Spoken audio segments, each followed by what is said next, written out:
প্রিয় শিক্ষার্থী, আসসালামু আলাইকুম। আজকের ক্লাসে তোমাদের গণিত বইয়ের 22 পাতায় যে অঙ্কগুলো আছে সেই অঙ্কগুলো সমাধান করব। দেখো, 22 পাতার প্রথমে 6 নম্বরে আছে নিচের সংখ্যাগুলো তুলনা করি এবং ছোট বড় অথবা সমান চিহ্ন বসাই। এখানে যে তিনটি প্রতীক আছে এই তিনটি প্রতীক চিহ্ন এই খালি ঘরে বসাতে হবে। তো প্রথমে 1 নম্বরটা দেখো এখানে যে দুইটা সংখ্যা আছে এই দুইটা সংখ্যা প্রথমে কি করতে হবে? তুলনা করতে হবে। তো তুলনা করার জন্য আমরা যে বিষয়টা খেয়াল করব সেটা হচ্ছে দেখব উভয় পাশের সংখ্যা এক কিনা। এক বলতে দেখো এখানে কয়টা সংখ্যা আছে? 1 2 3 4 5, এখানে আছে 1 2 3 4 5, পাঁচটা সংখ্যা আছে। দুইটারই কি 5টা করে সংখ্যা আছে। তো এখন আমরা তুলনা করব। তুলনা করলে সব থেকে সহজ হয়। তো দেখো প্রথমে এখানে 8 আছে, এখানে 8 আছে, তার মানে দুইটাই সমান, তার মানে ছোট বড় বুঝতে পারলাম না। এবার দেখো এখানে 9 আছে, এখানে 7 আছে, তার মানে 9 কিন্তু বড়, 7 থেকে 9 কিন্তু বড়। সেই জন্য কি 9 বড় হয়, এই সংখ্যাটা কিন্তু বড়।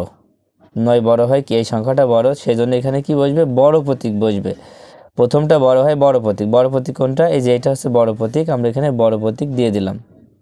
এবার 2 নম্বরটা খেয়াল করো। 2 নম্বরে আমরা প্রথমে গুণে নেব যে কয়টা করে সংখ্যা আছে।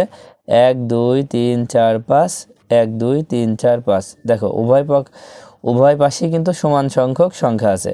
এখন তুলনা করো। দেখো এখানে আমরা পরপর 3টা 1 দেখতে পাচ্ছি, এখানেও পরপর 3টা 1 দেখতে পাচ্ছি, তার মানে কি সমান।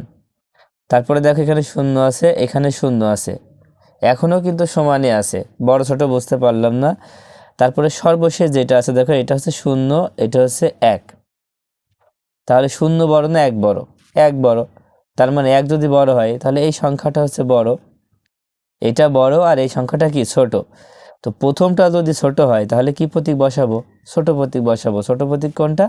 দেখো এইটা হচ্ছে ছোট প্রতীক, তাহলে এই প্রতীকটা এখানে বসাই দিলাম। 3 নাম্বারটা খেয়াল করো। তো 3 নম্বরে আমরা আগে সংখ্যাগুলো গুনে নিই। 1 2 3 4 5 6, 1 2 3 4 5 6, এখানেও 6টা আছে, এখানেও 6টা আছে। এবার তুলনা করো। দেখো এখানে প্রথমে 2, এখানেও প্রথমে 2, তার মানে সমান। দেখো এখানে প্রথমে 8, এখানে 9, তার মানে 8 থেকে 9 কিন্তু বড়। তাহলে কি বুঝলাম? 8 থেকে 9 বড় হলে এই সংখ্যাটা বড়। তো এটা যদি বড় হয় তাহলে প্রথমটা কি ছোট। প্রথমটা যদি ছোট হয় তাহলে ছোট প্রতীক বসবে। এই যে এই প্রতীকটা ছোট, এখানে ছোট প্রতীক বসায় দাও। তারপরে 4 নাম্বার খেয়াল করো। 4 নম্বরে দেখো এখানে কয়টা সংখ্যা আছে? 1 2 3 4 5 6, 1 2 3 4 5 6 7। দেখো এখানে 6টা আছে, এখানে 7টা আছে, তাহলে 6টা ছাড়া 7টা থাকলে এটা তো বড় হয়ে যাবে। এখানে 6টা আছে, এখানে 7টা আছে, তাই এই সংখ্যাটা বড়। তো এটা যদি বড় হয় তাহলে প্রথমটা হচ্ছে কি ছোট। প্রথমটা ছোট হলে এখানে ছোট প্রতীক বসবে। ছোট প্রতীক কোনটা? এটা, এখানে বসায় দাও। এবার 5 নাম্বার খেয়াল করো। 5 নাম্বারটা আমরা গুনে ফেলি। 1 2 3 4 5 6 7 8, 1 2 3 4 5 6 7 8। দেখো এখানেও 8টা, এখানেও 8টা। এখন আমরা তুলনা করব। এখানে 3, এখানে 3, এখানে 0 0 3 3 3 3 0 0 3 3 0 0 3 3। দেখো উভয় পক্ষে একই সংখ্যা রয়েছে, তাহলে কি করবা? এই দুইটাই তো সমান, সেজন্য এখানে সমান চিহ্ন দিতে হবে। হ্যাঁ, যেহেতু দুইটাই সমান তাই এখানে কি করবা? সমান চিহ্ন দিবা। তারপর 6 নাম্বার খেয়াল করো। 6 নাম্বারে আমরা কি গুনে নিই? 1 2 3 4 5 6 7 8, 1 2 3 4 5 6 7। দেখো এখানে 7টা আছে, এখানে 8টা আছে, তাহলে 8টা থাকলে 8টা হচ্ছে বড়। তাই বড় হওয়ার কারণে এই প্রথম সংখ্যাটি কিন্তু বড়। তাহলে আমরা এখানে কোন প্রতীক বসাবো? প্রথমটা যদি বড় হয় তাহলে এখানে আমরা বড় প্রতীক বসাবো। বড় প্রতীক কোনটা? এই যে এটা। দেখো বড় প্রতীক বসাই দিলাম। আশা করি 6 নাম্বারটা বুঝতে পেরেছো। এবার 7 নাম্বারটা খেয়াল করো। 7 নম্বরে আছে নিচের সবগুলো কার্ড ব্যবহার করে সংখ্যা তৈরি করি। দেখো এখানে 6টা সংখ্যার কার্ড দেওয়া আছে। এই কার্ডগুলো ব্যবহার করে আমরা কি করব? নিচে যে 4টা প্রশ্ন আছে এই 4টা প্রশ্নের উত্তর করব। তো 1 নম্বর প্রশ্নে কি আছে দেখো, বৃহত্তম সংখ্যা তৈরি করি। তাহলে 1 নম্বরটা কি? বৃহত্তম সংখ্যা তৈরি করতে বলছে। তোমরা উত্তরটা আমরা এখানেই করে দেবো। হ্যাঁ, তো 1 নম্বরে আমরা প্রথমে বৃহত্তম সংখ্যা বলছি, আমরা বৃহত্তম সংখ্যা লিখে নিলাম যে বৃহত্তম সংখ্যা। দেখো বৃহত্তম সংখ্যা যদি বলে তাহলে কি করবা, এখানে যে সংখ্যার কার্ডগুলো দেওয়া আছে এইগুলা কি বড় থেকে ছোট সাজাতে হবে। কি করবা, বৃহত্তম সংখ্যা বললে বড় থেকে ছোট সাজাতে হবে। তো সব থেকে বড় সংখ্যা কত, 8। দেখো প্রথমে আমরা 8 লিখে দিলাম, 8, তারপরে 6, তারপরে 5, 3, 2, 0। দেখো বৃহত্তম সংখ্যা কিন্তু আমরা বের করে ফেললাম বড় থেকে ছোট সাজিয়ে। এবার ক্ষুদ্রতম সংখ্যার কথা বলছে, তাহলে ক্ষুদ্রতম সংখ্যা আমরা ঠিক একইভাবে লিখে নিব। ক্ষুদ্রতম সংখ্যা, ক্ষুদ্রতম সংখ্যা বের করতে হলে আমরা কি করব, ক্ষুদ্রতম মানে ছোট, তাই ছোট থেকে বড় সাজাবো। বৃহত্তম সংখ্যা আছে বড় থেকে ছোট সাজাবো, আর ক্ষুদ্রতম সংখ্যা আছে ছোট থেকে বড় সাজাবো। তার মানে এখানে সব থেকে ছোট সংখ্যা আছে 0। তো সব থেকে ছোট সংখ্যা 0 হলে তো আমরা নিতে পারবো না, পারবো? প্রথমে 0 নেওয়া যাবে না, তাহলে কি করবা, দেখো 0 থেকে বড় আছে কোনটা, 0 থেকে বড়, 0 থেকে বড় হচ্ছে 2, তাহলে 2টাকে আমরা প্রথমে নিব। 2টাকে আমরা প্রথমে নিলাম, তারপরেই 0 দিব। একটা সংখ্যার পরে 0 দিতে হবে, প্রথমে দেয়া যাবে না। সেই জন্য কি 0 থেকে বড় যেটা সেটা আমরা নিলাম, নেওয়ার পরে 0 দিয়ে নিলাম। এবার ছোট থেকে বড় সাজাও। দেখো 2 আর 0 তো নিয়েই ফেলেছি, তারপরে আছে কত, 3, তারপরে হচ্ছে 5, 6, 8। দেখো ছোট থেকে বড় কিন্তু সাজানো হয়ে গেল। এবার 3 নাম্বার, দেখো 3 নাম্বারে আছে বৃহত্তম বিজোড় সংখ্যা তৈরি করি। বৃহত্তম বিজোড় সংখ্যা, তো প্রথমে আমরা 3 নাম্বার দিয়ে লিখে নিই যে বৃহত্তম বিজোড় সংখ্যা, বৃহত্তম বিজোড় সংখ্যা, বিজোড় সংখ্যা। দেখো বৃহত্তম বিজোড় সংখ্যা বললে তুমি কিভাবে সাজাবা, তো বৃহত্তম বিজোড় যখন বলবে, এক কথায় বিজোড় যখন বলবে শেষ সংখ্যাটা বিজোড় হবে, শেষে যে সংখ্যাটা লিখবো সেই সংখ্যাটা বিজোড় হবে।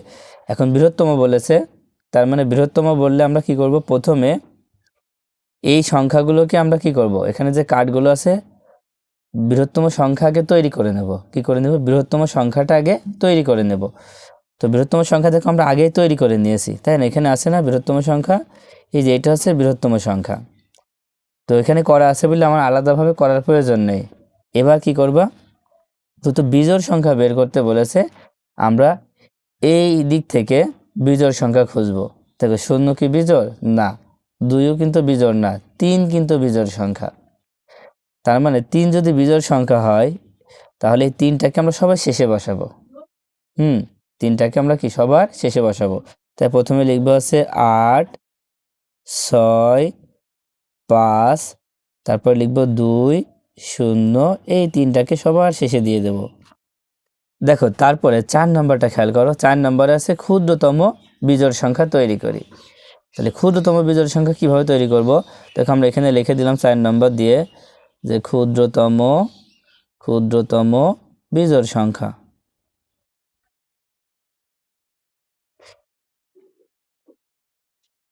দেখো ক্ষুদ্রতম বিজোড় সংখ্যা বের করার জন্য তোমাকে প্রথম যে কাজটা করতে হবে, প্রথমে ক্ষুদ্রতম সংখ্যা তৈরি করে নিতে হবে। তো এই কার্ডগুলো দিয়ে প্রথমে কি করবা, ক্ষুদ্রতম সংখ্যা তৈরি করে নিবা। তো দেখো আমরা কিন্তু 2 নম্বরে ক্ষুদ্রতম সংখ্যা তৈরি করে নিয়েছি। তো ক্ষুদ্রতম সংখ্যা তো এখানে লেখাই আছে, তাই না? এখন কি করবা, যেহেতু বলেছে ক্ষুদ্রতম বিজোড় সংখ্যা, তাই আমাদের বিজোড় সংখ্যা বানাতে হবে। বিজোড় সংখ্যা বানানোর জন্য শেষে একটা বিজোড় সংখ্যা নিয়ে আসতে হবে। তো সেই জন্য কি করব, আমরা এখান থেকে বিজোড় সংখ্যা খুঁজব। দেখো প্রথমে আছে 8, 8 কি বিজোড় না জোড়, জোড় সংখ্যা। তারপরে আছে 6, 6 কিন্তু জোড় সংখ্যা। তারপরে আছে 5, দেখো 5 কিন্তু বিজোড় সংখ্যা। তো প্রথম বিজোড় সংখ্যা আমরা পেয়েছি, এটাকে আমরা সবাই শেষে নিয়ে যাব। তো শেষে যদি নিয়ে যাই তাহলে এই 5টা বাদে বাকিগুলো লিখে ফেলি। দেখো এখানে যেভাবে আছে 2, 0, 3, 6, 8, এই 5টাকে সবার শেষে লিখে দেব, তাহলে কিন্তু বিজোড় সংখ্যা তৈরি হয়ে যাবে। তো আশা করি তোমরা ক্ষুদ্রতম বিজোড় সংখ্যা এবং বৃহত্তম বিজোড় সংখ্যা বুঝতে পেরেছ। আচ্ছা এবার 8 নম্বরটা দেখো, 8 নম্বরে আছে 2024 সালের আদমশুমারি অনুযায়ী কয়েকটি জেলার জনসংখ্যার তালিকা নিচে দেওয়া আছে। সংখ্যাগুলোকে ছোট থেকে বড় ক্রমানুসারে সাজায়, কোন জেলার জনসংখ্যা সর্বোচ্চ ও কোন জেলার জনসংখ্যা সর্বনিম্ন তা নির্ণয় করি। দেখো নিচে কয়েকটি জেলার নাম দেওয়া আছে এবং সেই জেলার জনসংখ্যা দেওয়া আছে। এখন আমাদের কি করতে হবে, এই সংখ্যাগুলোকে ছোট থেকে বড় সাজাতে হবে। তোমরা চাইলে এইভাবে খাতা একটা ছক টেনে নাও, নেওয়ার পরে এবার সংখ্যাগুলোকে ছোট থেকে বড় সাজাও। কিভাবে দেখো, আমরা প্রথমে খেয়াল করি যে এখানে যে জনসংখ্যাগুলো দেওয়া আছে সব থেকে ছোট কোনটা। দেখো সব থেকে ছোট হচ্ছে, এখানে খেয়াল করো, এখানে আছে 40,37,608, এখানে আছে 27,64,547, এখানে আছে